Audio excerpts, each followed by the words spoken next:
Another great cast on for toe up or provisional is Judy's Magic Cast On.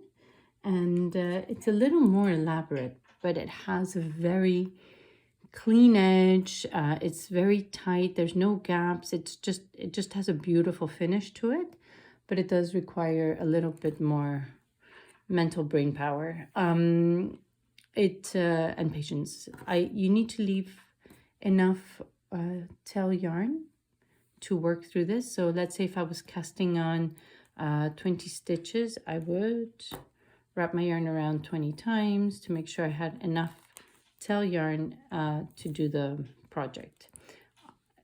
Then you place your yarn over the top needle. You place your yarn over the top needle, and my working yarn is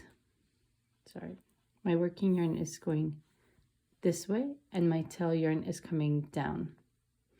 And then I'm going to, with my left hand, I'm going to insert my index and thumb into those two, and then everything else just grabs it, creating kind of like a slingshot look here.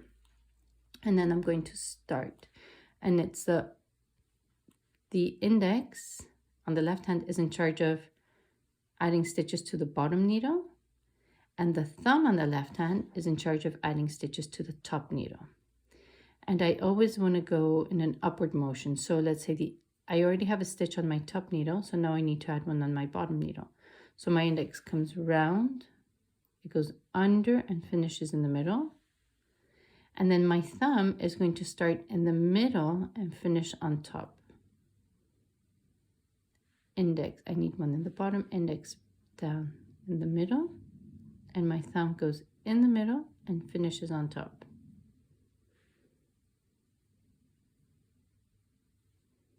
So always going upwards. So I would start at the bottom and finish in the middle, which is going up on the needle. And then my thumb is going to start in the middle and going up on the needle, finishing on top. So I'm going to do this for, again, as many stitches as I need. And this one is a tighter cast on. So you want to make sure that you're not pulling too tight. Otherwise you're going to be struggling to work the stitches. And you could potentially use on your provisional needle, you could probably use a larger needle to give you that extra space that you need. So here I see my last one was on the bottom, so I can then go, oops, to my top one. So in the middle and up, and bottom and middle. Okay, so I'm gonna stop here. Again, making sure I don't lose my stitches, and then I'm already ready to start working the wrong side row. It's not like on some other cast-ons like the Turkish or the figure eight, I still need to knit one row. In this case, I'm already facing the wrong side row, and I can already start working if I want the wrong side row, or if I'm doing toe-up socks, or whatever it is that your pattern is or what you need it for. But so then that's it. I purl this row. Be careful not to drop the ones on the bottom. I can actually pull those across and leave them on my cable.